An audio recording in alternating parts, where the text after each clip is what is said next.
अस्सलामुअलैकुम। अब तक की खबर के साथ मैं हूं आसफा जहरा। शामिल करेंगे अब तक हेडलाइंस। नून लीग ने अपने मुकदमात खत्म करने का काम शुरू कर दिया। चेयरमैन पीटीआई इमरान खान की प्रेस कॉन्फ्रेंस कहा, हमने अपने दौरे हुकूमत में इनके खिलाफ कोई करप्शन केस नहीं बनाया। नून लीग और पीपल्स पार्टी की हुकूमतें दो बार करप्शन पर निकाली गईं। इनकी लूट मार की वजह से मुल्क खसारे में गया। सजा से बचने के लिए मुल्क से बाहर गए।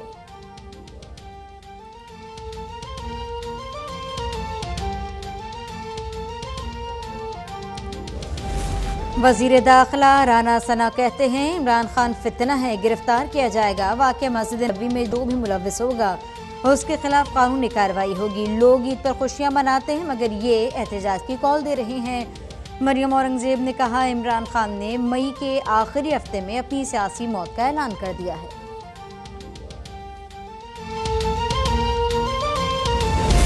साबिक वजीर आजम इमरान खान पर तौहीन मजहब का इल्ज़ाम। फैसलाबाद में मुकदमा दर्ज कर लिया गया। शेख रशीद, फवाद चौधरी, शहबाज गिल, अनिल मुसर्रत समेत 150 अफराद नामजद। शेख रशीद के भतीजे मैंने राशिद शफीक को गिरफ्तार कर लिया गया। वो उम्र अदायगी के बाद इस्लामाबाद पहुंचे थे। FIR के मुताबिक 150 अफराद को हुल्लड़बाजी के लिए सऊदी अरब भेजा गया था।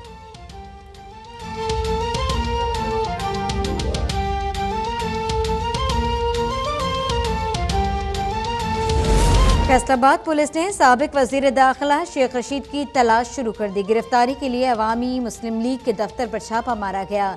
शेख रशीद न मिले। कार्रवाई में इस्लामाबाद पुलिस भी शरीक थी।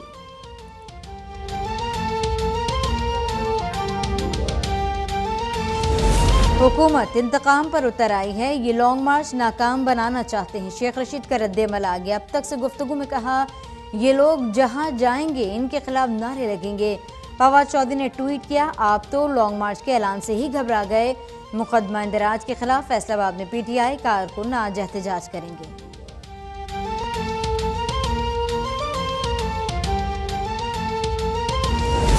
सऊदी अरब ने $3 अरब वापसी की मुद्दत में तौसी कर दी। वजीर आजम के दौरे सऊदी अरब का ऐलानिया जारी। मौशी ताउन और तिजारत के फरोग पर इत्तफाक किया गया। इंडस्ट्रीज और निजी शोबों में भी ताउन किया जाएगा।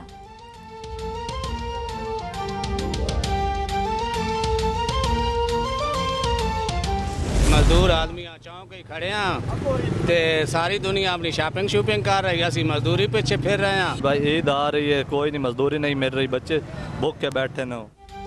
मजदूरों का आलमी दिन। हकीकत तो यह है कि आज भी मजदूरी का दिन है। 1 मई पर मुल्क भर में मजदूरों से जारी यकजहती। लाड़काना, जैकोबाद, नवाबशाह, दीगर शहरों में रैलियां निकाली गईं।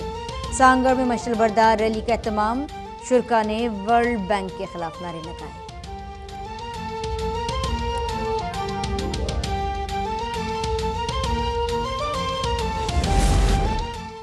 दुनिया भर में आज मजदूरों का दिन है। सदर मुल्कत का खिराज तहसीन पैगाम दिया। अफराद क़ुव्वत को तकनीकी और पेशेवराना महारत से आरास्ता करने की ज़रूरत है। वज़ीर आज़म शहबाज शरीफ की मजदूरों को मुबारकबाद। पैगाम में कहते हैं, दुनिया की तरक्की मेहनत कशों की वजह से है।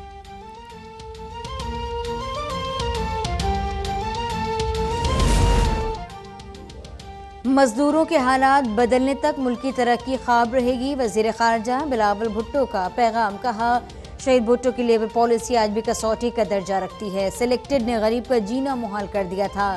वजीर आला पंजाब हमजा शहबाज ने कहा, कम से कम उजरत 25,000 पर अमल यकीनी बनाएंगे। मजदूरों के लिए मिसाली इक़दाम का आज़म। ईद उल फितर की मीठी खुशियां बस 2 दिन दूर हैं। तैयारी और खरीदारी में तेजी आ गई। कराची के बाजारों में तिल धरने की जगह नहीं। औरंगी टाउन के बाजार में हर चीज 10 रुपए में दस्तयाब। मुल्तान और हरीपुर की मार्केट्स खरीदारों से भर गईं। सजने संवरने का भी मिशन जारी। ब्यूटिशियंस और हेयर ड्रेसर की मसरूफियात बढ़ गई।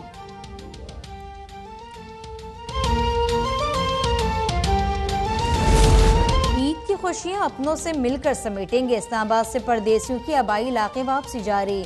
लाहौर में रोजगार के लिए आए लोगों ने भी बस अड्डे पर डेरे डाल दिए। ओवरलोडिंग और मनमाने किराए की शिकायत पर ट्रैफिक पुलिस का एक्शन। 31 गाड़ियां बंद, मुकदमा दर्ज।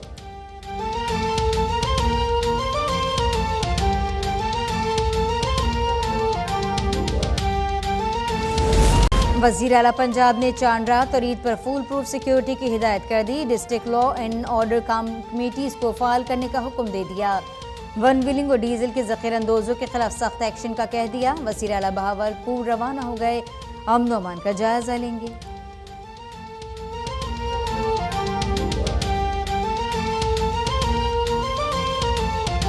ये चलेंगे इस्लामाबाद, जहां शेख रशीद प्रेस कॉन्फ्रेंस कर रहे हैं। और गंदा आदमी, बकवास जुमले इस्तेमाल करने वाला, जिसका नाम लेना भी मैं अपनी तौहीन इस्तेमाल करता हूँ।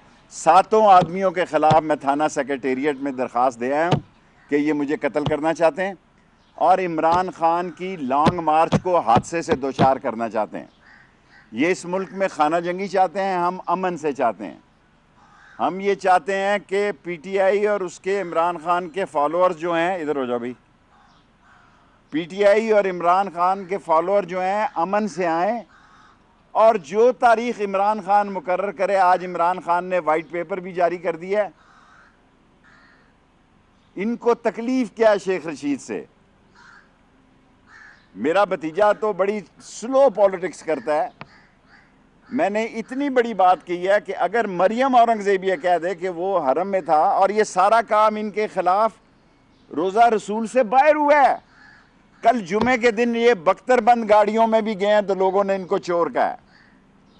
पहली दफ़ा पाकिस्तान की तारीख़ में जिस तरह इनको सिक्योरिटी के साथ जाया गया, इसके बावजूद लोगों ने इन्हें चोर कहा है। और ये कहते हैं कि शेख रशीद ने तो पहले कह दिया था। मैं तो शुरू में 18 दिन 19 दिन पहले जब गया तो माएँ मेरा माथा चूमती थी, मेरे हाथ चूमती थी, कहती थी हम दुआ कर रहे हैं इमरान ख़ान के लिए और आपके लिए। मैंने इनको मदद करने के लिए बताया कि वहाँ आपके हालात बड़े ख़राब हैं। और आज मैं फिर पेशन गोई कर रहा हूँ, दुनिया के जिस मुल्क में ये उतरेंगे लोग इनको अंडे मारेंगे, लोग इनको टमाटर मारेंगे और पाकिस्तान में सियासी अमल को बेअमल करने के लिए सबसे बड़ा जो मोहरा साबित होगा। और आसफ जरदारी यही चाहता था कि पंजाब में गंद फैले और सबसे बड़ा गंदा और परागंदा आदमी यही वजीर दाखिला था, राजा क्या नाम था इसका, सनाउल्लाह। उसके ज़रिए ये गंद डालना चाहते हैं। मैं प्रेस के सामने FIR रखता हूँ नामूसे रसालत की, जो दोनों शहरों में इमरान ख़ान जैसा आदमी जो नंगे पाँव रोज़ा रसूल पे जाता है और जिसने इस्लाम नामूसे रसालत के लिए इतने काम किए हैं, उसका नाम भी FIR में दिया है और फवाद चौधरी का नाम भी दिया है। शेख रशीद का नाम तो देना ही देना था, क्योंकि ये समझते हैं कि शायद मैं, अगर आपने मुझे मजबूर किया तो 31 मई से यानी आखिरी हफ्ते से पहले मैं हर रोज़ प्रेस कॉन्फ्रेंस भी कर सकता हूँ। पिछली दफ़ा भी मैं इलेक्शन इसलिए लड़ा कि आपने मजबूर किया। मैं तो रिटायर होने की तरफ जा रहा था, लेकिन एक नाला लही की वजह से और इमरान ख़ान के ख़िलाफ़ जो एक इंटरनेशनल साजिश तैयार हुई, क्या ओवरसीज़ पाकिस्तानी नहीं समझते कि ये जो इंटरनेशनल साजिश तैयार हुई है इसको कॉन्स्पिरेसी कहें, इसको मुदाखलत कहें। और इसके जो पाकिस्तानी गद्दार जो इनके साथ शरीक हुए, यहाँ ये जो सियासतदान हैं, मैंने बड़े दिल से मैं समझता हूँ आज भी कि पाकिस्तान की फ़ौज अजीम फ़ौज है। इसके बग़ैर ये मुल्क आगे नहीं बढ़ सकता। पाकिस्तान की अजीम फ़ौज की कुर्बानियों को सलाम पेश करना चाहिए। और ये साजिश है जो कि की जा रही है, लेकिन मैं पाक फ़ौज से DGISI से ये तोके रखता हूँ कि ये देखें कि किन लोगों को ECL में से निकाला गया। मैं DGMI से ये तोके रखता हूँ कि ये देखें कि ECL में से किन लोगों को निकाला गया है। मैं DGMI से ये तोके रखता हूँ कि ये देखें कि ये कौन से 200-300 लोग हैं जिनको ऑल ऑफ सडन निकाला गया। और निकालने के प्रोग्राम हैं। 60% काबीना, 60% काबीना ज़मानत पे है और उम्र कैद है। कई लोगों को उम्र कैद है जिनको फेडरल मिनिस्टर के ओहदे पे लाया जा रहा है या लाया गया, नोटिफिकेशन जारी किया गया है। और मैं सारी कौम के सामने कहता हूँ, मैं डरने वाला नहीं हूँ। जेल मेरा ससुराल है, हथकड़ी मेरा जेवर है और मैं जब खड़ा हो जाता हूँ ना तो खड़ा हो जाता हूँ। मैं अल्लाह के फजलो करम से अपनी मेरी पार्टी अवामी मुस्लिम लीग, मैंने हमेशा कलम दुआत से इलेक्शन लड़ा है। मैं इमरान खान के साथ खड़ा हूँ। मेरा एक भतीजा नहीं, दूसरा भी ले जाओ, तीसरा भी ले जाओ। लेकिन अगर आप ये समझ रहे हैं, और मैं अदलिया से कहना चाहता हूँ, अदलिया इंसाफ करे। बंदियाल साहब के, फतेह मोहम्मद खान बंदियाल के वालिद मेरे वालदों की जगह थे, कमिश्नर रावलपिंडी थे। सारा बोझ अदलिया पे आने लगा है। सारा बोझ अदलिया पे इसलिए आने लगा है कि ये झूठे मुकदमे जो हैं ये बनाए जा रहे हैं, और अगर इस तरह के मुकदमे झूठे आपने बनाए, इनकी आप FIR पढ़ें, एक ही ऐसी हैं, क्योंकि लिखी सनाउल्लाह ने है, वजीर दाखिला ने लिखी हैं और सामने बिठा के लिखवाई हैं। उसको तकलीफ क्या है शेख रशीद से? उसको यही तकलीफ है, एक ही तकलीफ है कि शेख रशीद इमरान खान के साथ चट्टान की तरह खड़ा है। और ये सारे चोर 40-40 अरब रुपया इन्होंने निगला हुआ है, और ये मकसूद चपड़ासी की सियासत करने वाले और मसरूर चपड़ासी की सियासत करने वाले, अगर दुनिया सियासत में ये साबित हो जाए कि इस मुल्क का प्राइम मिनिस्टर शहबाज शरीफ फ़र्द जुर्म के केस में जिस दिन फ़र्द जुर्म लगनी थी उस दिन बहाना बनाए, और उसका बेटा चीफ मिनिस्टर, उस पर उस दिन फ़र्द जुर्म लगनी थी, अगर ये साबित हो कि दुनिया में कोई बाप बेटा ऐसा है